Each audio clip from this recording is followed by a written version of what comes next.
গ্লানির্ভবতি ভারত অভ্যুত্থানম অধর্মস্য তদাত্মানাং সৃজামি অহং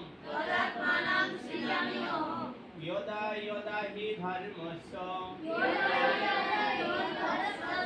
ग्लानिर्भवति भारत अभ्युत्थानम् अधर्मस्य तदात्मानं सृजामि अहम् यदा यदा हि धर्मस्य ग्लानिर्भवति भारत अभ्युत्थानम् अधर्मस्य तदात्मानं सृजामि अहम् যখনই ধর্মের গ্লানি অধর্মের অভ্যুত্থান হয় তখনই আমি নিজেকে সৃষ্টি করি বা আবির্ভূত হই।